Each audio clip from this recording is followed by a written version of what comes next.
resolver el examen de las pruebas PC-UNED de mayo del 2023. En la primera parte son preguntas tipo test. Bien sabéis que son 15 preguntas, solo se deben de responder 10 y si responde el estudiante a más de 10, solo se van a computar las 10 primeras.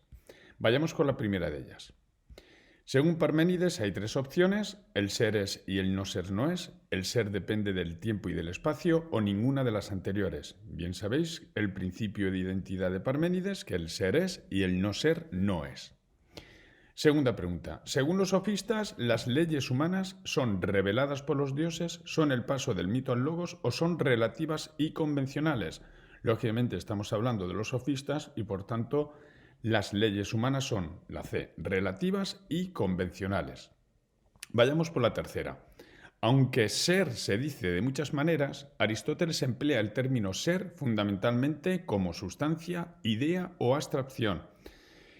Fundamentalmente, Aristóteles emplea el término de ser como sustancia. Es fundamental el concepto de sustancia en Aristóteles, como bien sabéis todos vosotros. La fórmula latina que es de Agustín de Hipona, credo ut intelligam, quiere decir creer para entender, creer o entender o creo sin entender.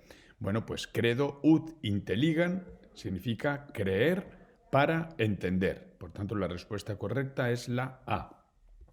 Vayamos con la quinta cuestión.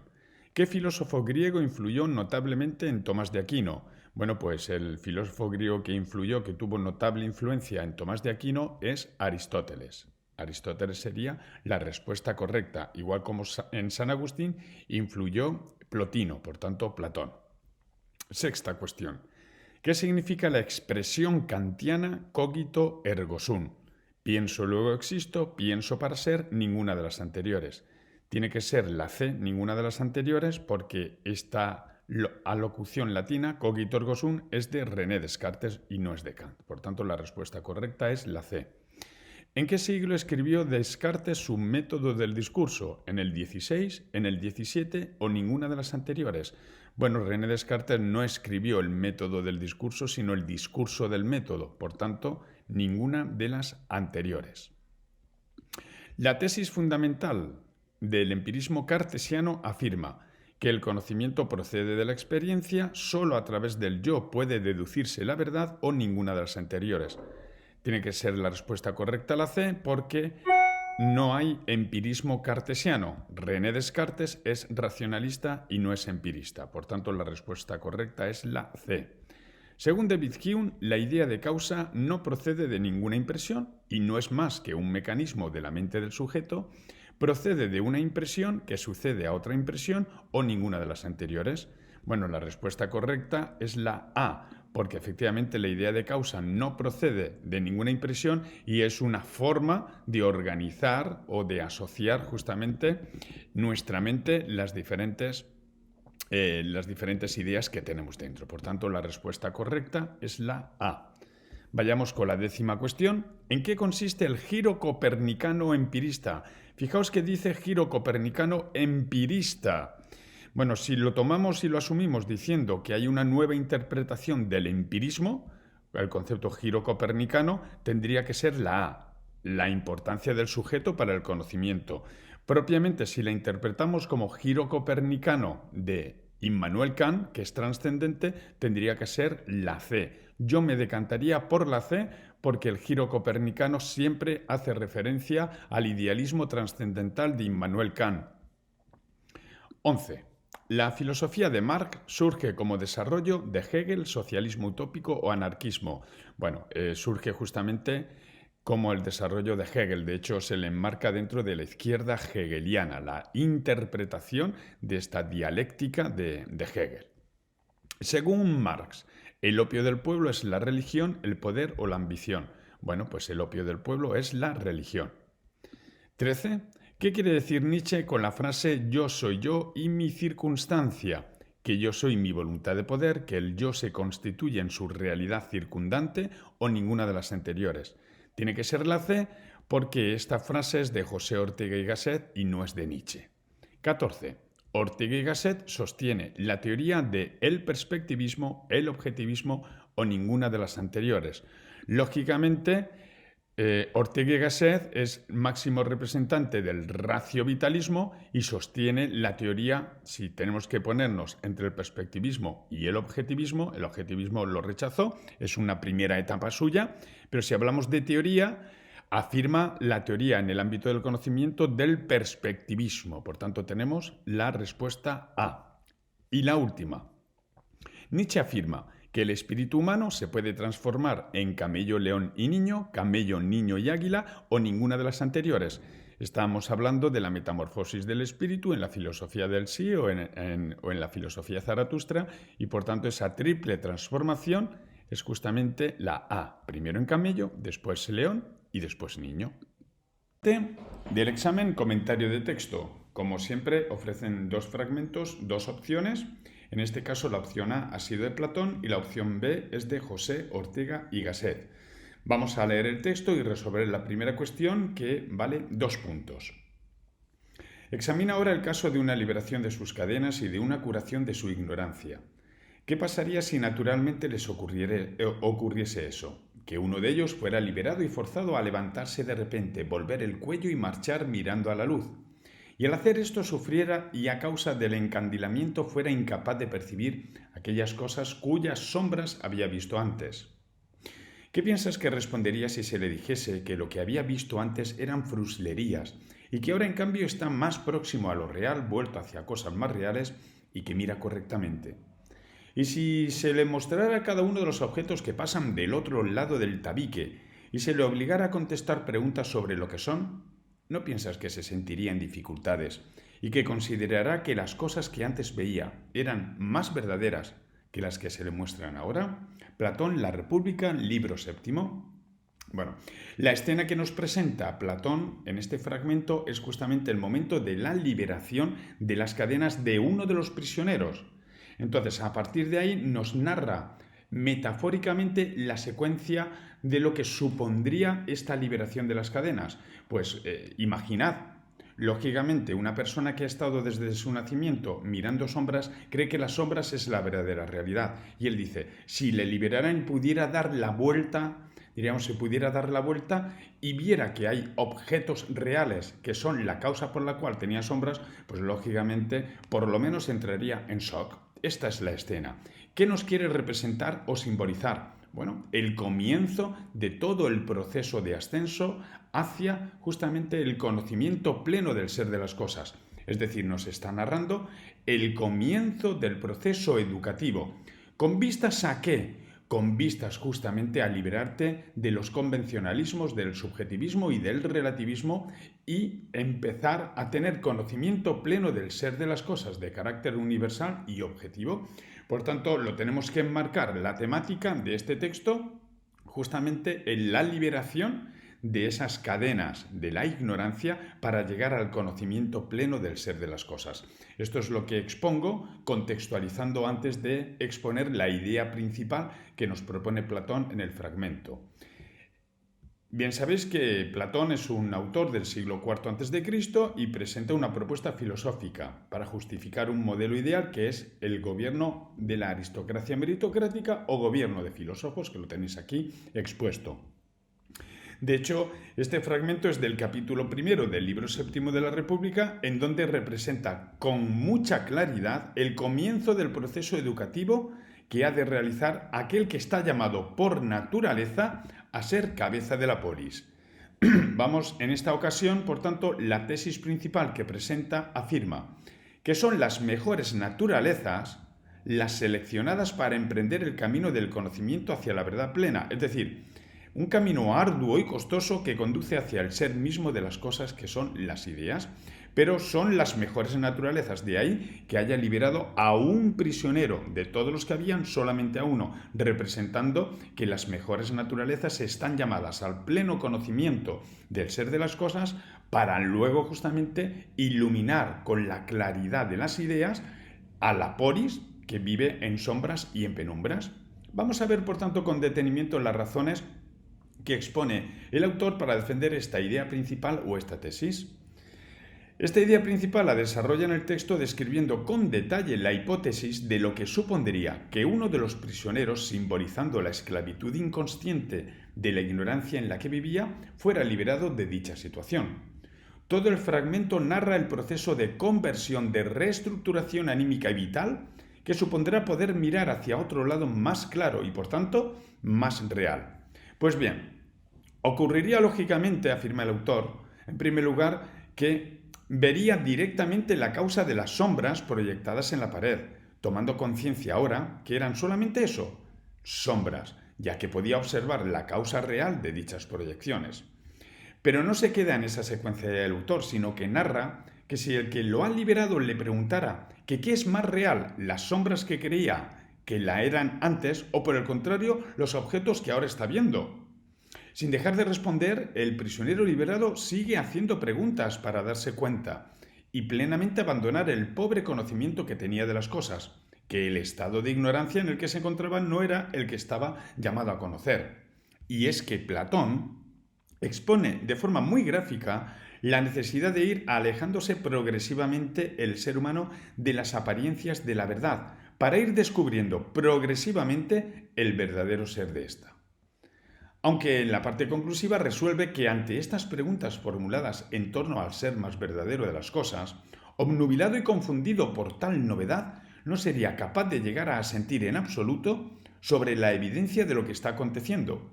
Incluso, dice el autor, se sentiría contrariado exponiendo que lo que antes veía era más real que lo que ahora se le presenta. Bien, esta sería una solución del texto, exponiendo las ideas fundamentales y el hilo argumental, que es por medio de una metáfora. Vamos a relacionar las ideas del texto con otras ideas del autor. Bueno, bien sabéis que el pórtico de entrada de toda la filosofía es el mito del carro alado. El mito de la caverna, que es el que nos han expuesto aquí. Y la temática fundamental que quiere exponer es la temática del filósofo gobernante. Bien, aquellos que quieran realizar las ideas del texto, el desarrollo de las ideas del texto con otras ideas, lo pueden hacer desde la teoría de las ideas, es decir, dualismo ontológico o dualismo epistemológico, porque tiene una lectura ontológica, el mito de la caverna, una lectura epistemológica y antropológica. Ya he dicho que es el pórtico de entrada, el mito de la caverna, para toda la filosofía de Platón. En este caso lo he relacionado con el tema del filósofo gobernante porque es el comienzo del proceso de formación a través del cual concluirá con el conocimiento pleno del ser de las cosas, que son las ideas.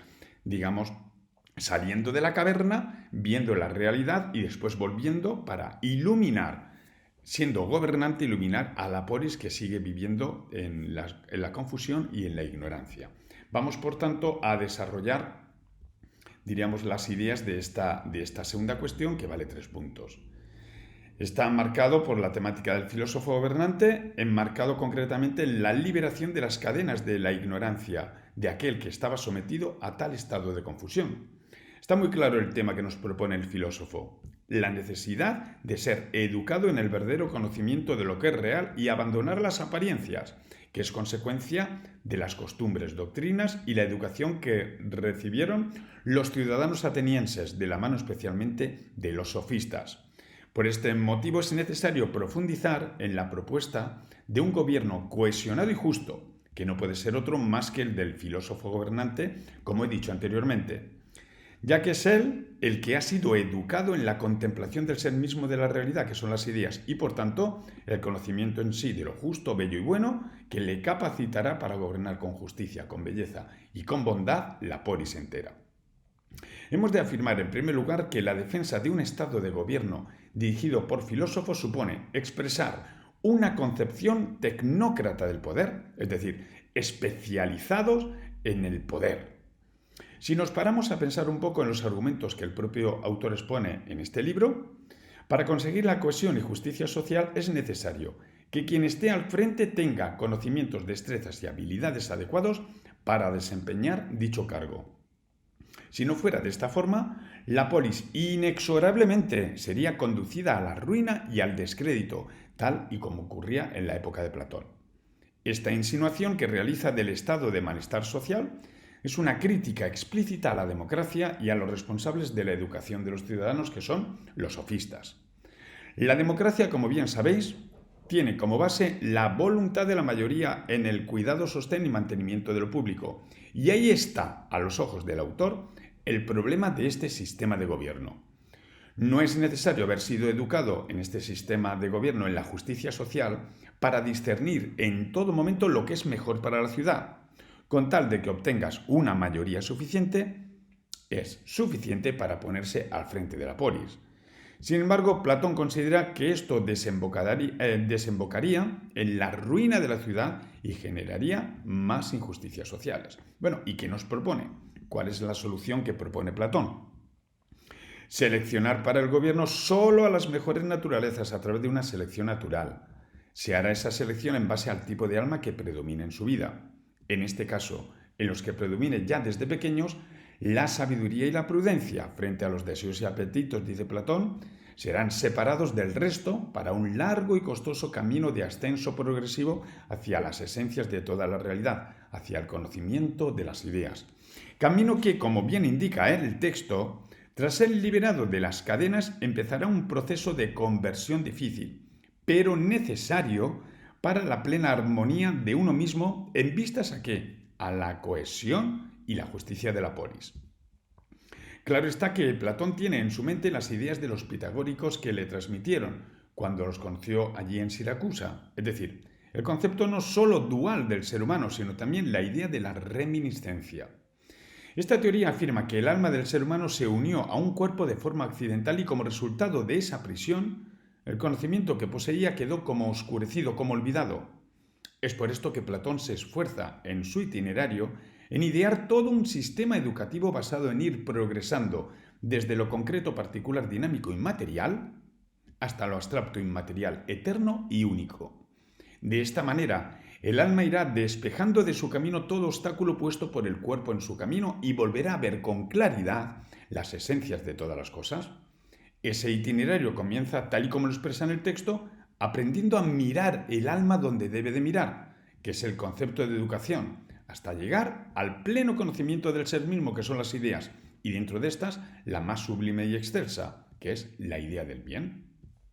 Son por estas razones por las que esas mejores naturalezas seleccionadas desde niños y acostumbrados a ver con claridad la verdad y el ser de la realidad, son las que estarán destinadas a gobernar la polis para que ésta salga de las sombras y penumbras de la luz y se vuelva entera hacia la luz del día, fuera de la caverna, para conseguir la cohesión y la justicia social. Esta es una de las soluciones que puede tener la segunda cuestión textual.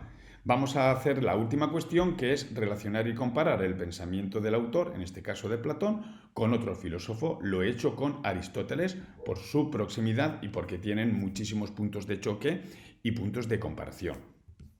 Hago primero una breve introducción y la justificación de por qué y después ya lo vamos viendo por temas. Bueno, pues vamos para allá.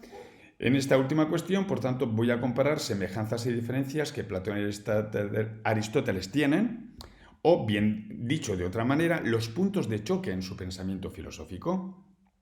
Abordaremos la postura filosófica de cada uno de ellos, la concepción de la realidad, la concepción antropológica, las consecuencias derivadas y, por último, pues la visión política que tienen los dos.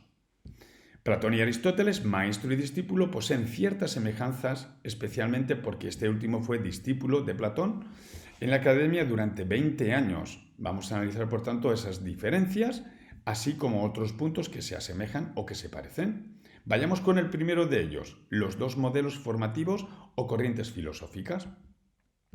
Platón fundó la escuela denominada por él la Academia, dándole una importancia enorme a las matemáticas, de tal manera que en el pórtico de entrada ponía que nadie podía acceder si no sabía geometría. Por su parte, Aristóteles funda otra escuela, el Liceo, poniendo de relieve o dándole mayor importancia no a las matemáticas, sino a la biología. Bueno, pues en base a estas escuelas se puede suponer que las dos corrientes filosóficas son opuestas, o por lo menos de planteamientos divergentes.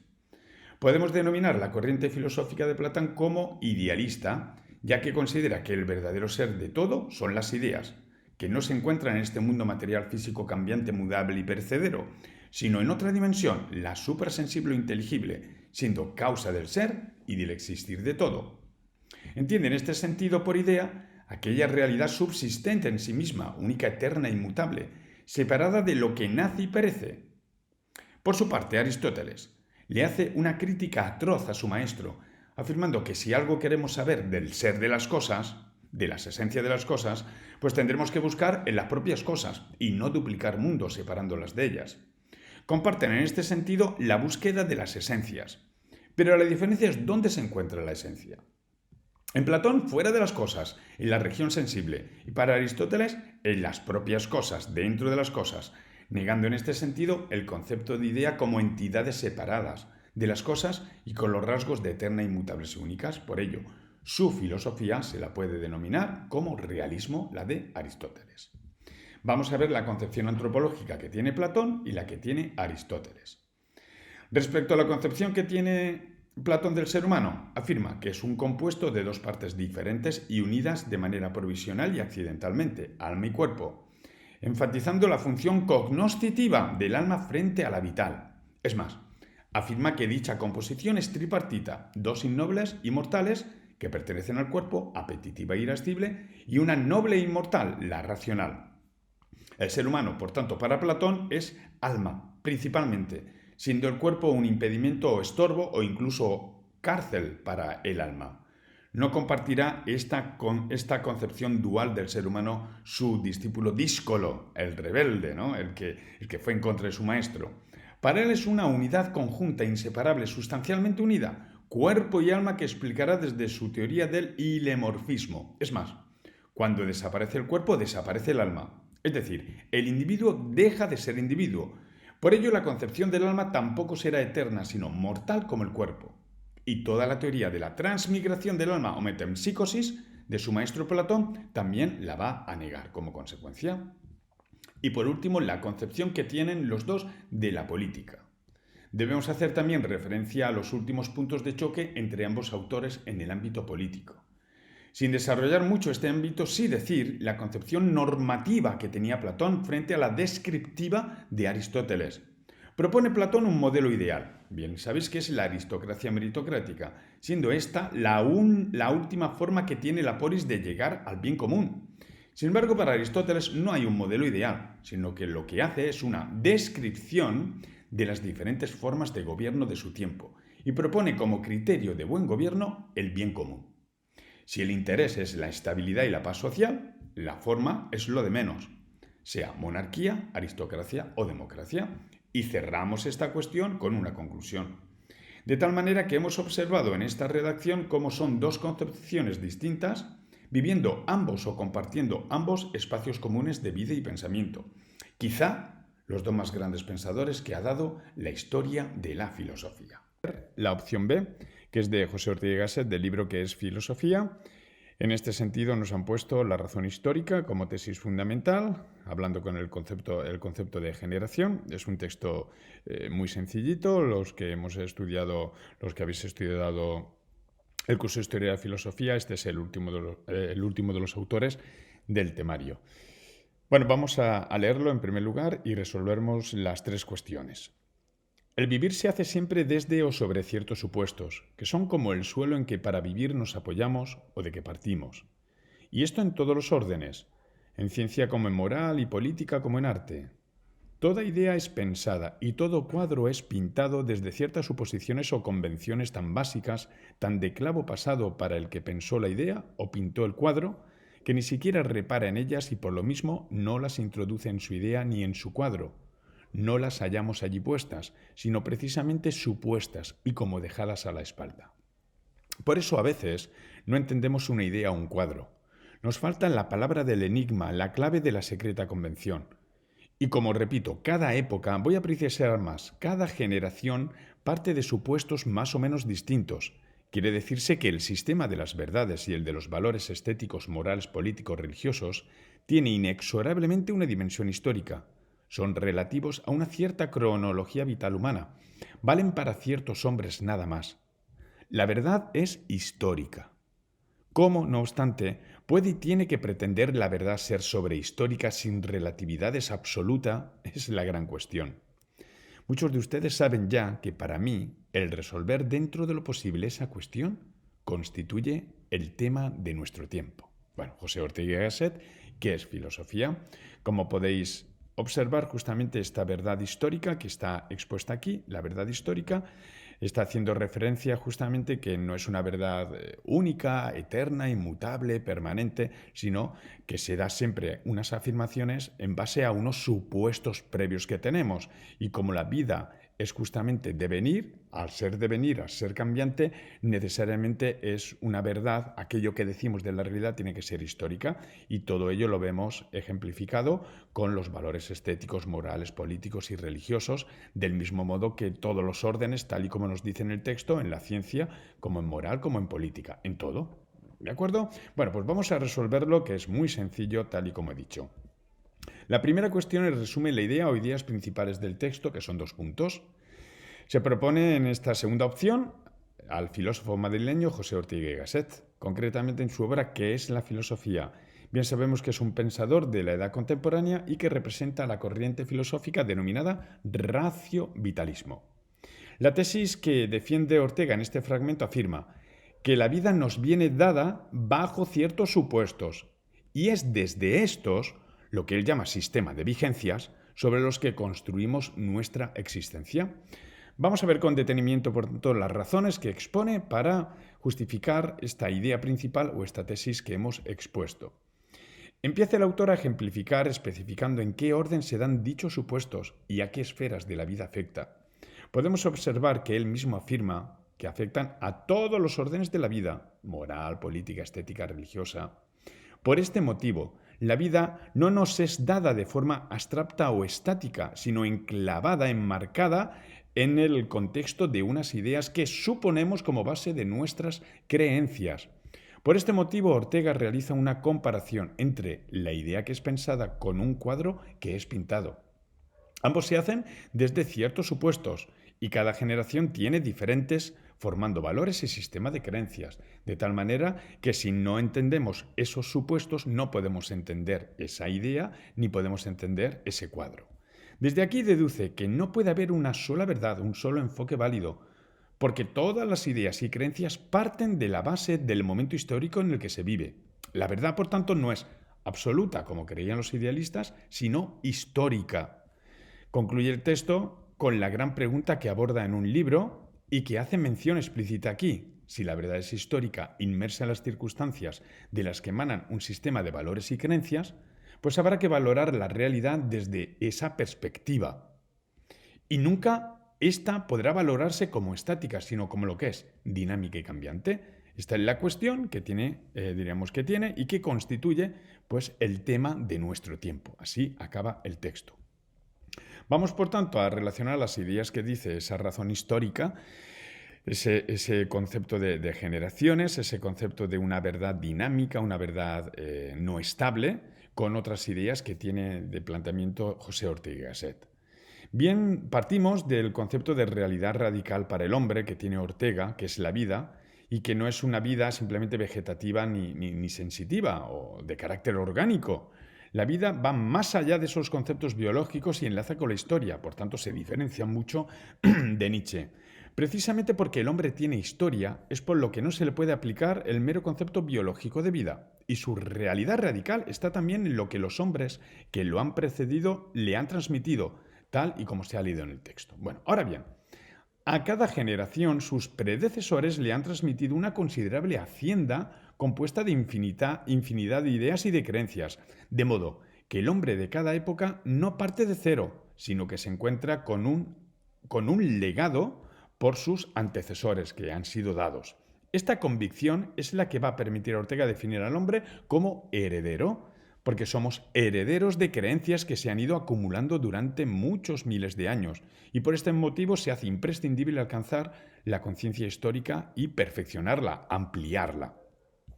Esta idea de que el hombre es heredero conlleva anejas otras ideas sobre el hombre que Ortega va a desarrollar. En primer lugar, que el ser del hombre consiste en su cambio, en su mutabilidad, y que esa mutabilidad se puede estudiar en la historia. Y en tercer lugar, que por ser un animal mutable e histórico puede aumentar y dilapidar el caudal cultural heredado de sus antepasados. La sistematización de estas tres ideas será lo que dé razón de la naturaleza histórica del hombre. En razón de que el hombre es cambio, en razón de que su constancia consiste en cambiar, es por lo que la comprensión de qué es el hombre nos puede venir por una definición previa del tipo aristotélica de animal racional o de la cartesiana como un compuesto de mente y cuerpo. Bueno, aunque estas definiciones haya algo de verdad, la auténtica idea del hombre debemos hacerla en la observación de su devenir histórico, como el ser que hereda algo y que cambia siempre y por tanto está abierto. Y precisamente por ser un animal heredero, mutable e histórico, es por lo que está en las manos del hombre de cada época dilapidar o incrementar la herencia que ha recibido. La sistematización de las tres ideas sobre el hombre a las que se ha hecho referencia es lo que va a permitir a Ortega ensayar una nueva definición de este, que ya no haga referencia a una naturaleza inmutable de cualquier tipo que sea, sino a la historicidad del hombre originada desde su específica plasticidad. Desde el hecho de afirmar que el hombre no tiene una naturaleza prefijada de antemano, sino que cada época él está constituido por lo que ha heredado de la historia y por lo que él hace de sí mismo, es por lo que el autor puede hablar del hombre como mera potencia.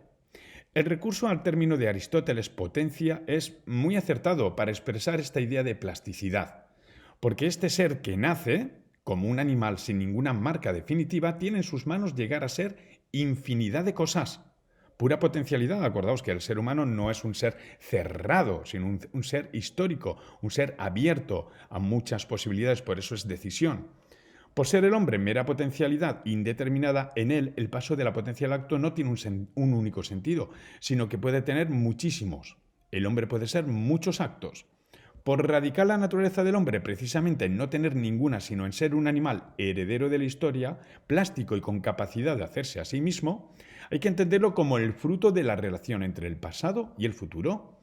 De modo que para Ortega el recuerdo del pasado no es un don que haya sido otorgado al hombre, sino una potencialidad que el hombre ha desarrollado para enfrentarse a las necesidades que tiene en el futuro, que no le vienen resueltas como al animal. De ahí que el hombre se le entienda siempre como un ser histórico, proyectivo y futurizo, términos muy orteguianos.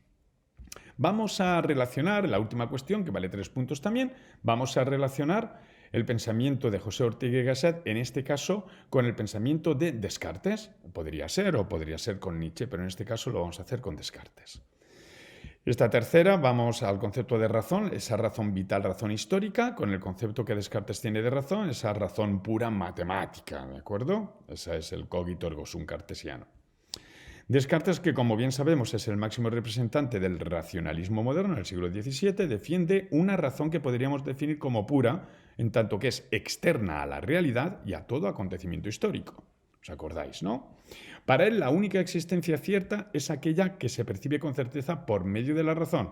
Acordaos que será cierta una idea si es clara y distinta. Por tanto, lo real será lo que la razón diga que es real, coincidiendo en este sentido con lo que es matemático, lo que se puede traducir en fórmulas matemáticas.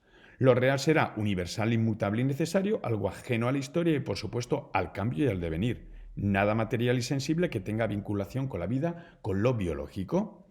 Bueno, pues frente a esta concepción de razón aislada, solitaria, fría y calculadora, Ortega propone una razón vital e histórica. El yo en Ortega no está aislado y la forma de ser de la razón se configura en relación con las circunstancias en las que el sujeto vive. Podríamos decir que es una razón encarnada vital. De este modo, Ortega critica el racionalismo en tanto que afirma que el hombre vive en un mundo de cualidades de volúmenes, figuras, tamaños, lo que denominaban los físicos cualidades primarias. Estas, y solo estas, son las que objetivamente son reales en la concepción de un mundo cuantificado y matemático. Este racionalismo, aislado de toda problemática vital para encontrar la verdad, deja de un lado la vida concreta, la del devenir, el cambio, la historia. En definitiva, para buscar la verdad, renuncia a la vida, a la historia. Ortega condena a veces esta actitud, aunque esto no significa que oriente hacia el vitalismo irracionalista de carácter biológico como lo hizo Nietzsche. Por otra parte, no supone despreciar tampoco el valor de la razón, sino el valor de una razón cerrada, pura, fija, ahistórica, matemática. La razón que propone es desde lo vital, lo cambiante y lo histórico. De ahí que su filosofía se denomine razón vital o racionalismo. Y por último, para Ortega la realidad no es ni objetiva ni relativa, sino perspectivista, es decir, que no existe solo una verdad, sino tantas cuantos sujetos. Y esta perspectiva de cada uno es insustituible en la constitución de una realidad completa. De ahí que frente a la concepción cartesiana del conocimiento objetivo y cierto, diga Ortega que el conocimiento es siempre conocimiento de algo, conocimiento desde una vida concreta y particular, desde unas condiciones corporales, socioculturales e históricas concretas, es decir, desde un punto de vista, la doctrina del punto de vista. La circunstancia de cada sujeto determina la parte de la realidad a la que tiene acceso y por tanto ningún sujeto ni ninguna época histórica podrán alcanzar el conocimiento absoluto y definitivo, que es la crítica directa que hace al racionalismo, lo que implica que la parte de verdad alcanzada sea precisamente eso, una parte de la verdad. En este sentido también hace la crítica al relativismo. Y precisamente por eso la verdad no será consecuencia de un alma racional o una sustancia pensante, sino de una razón encarnada en la vida de una razón vital. En definitiva, la doctrina filosófica que propone es el raciovitalismo.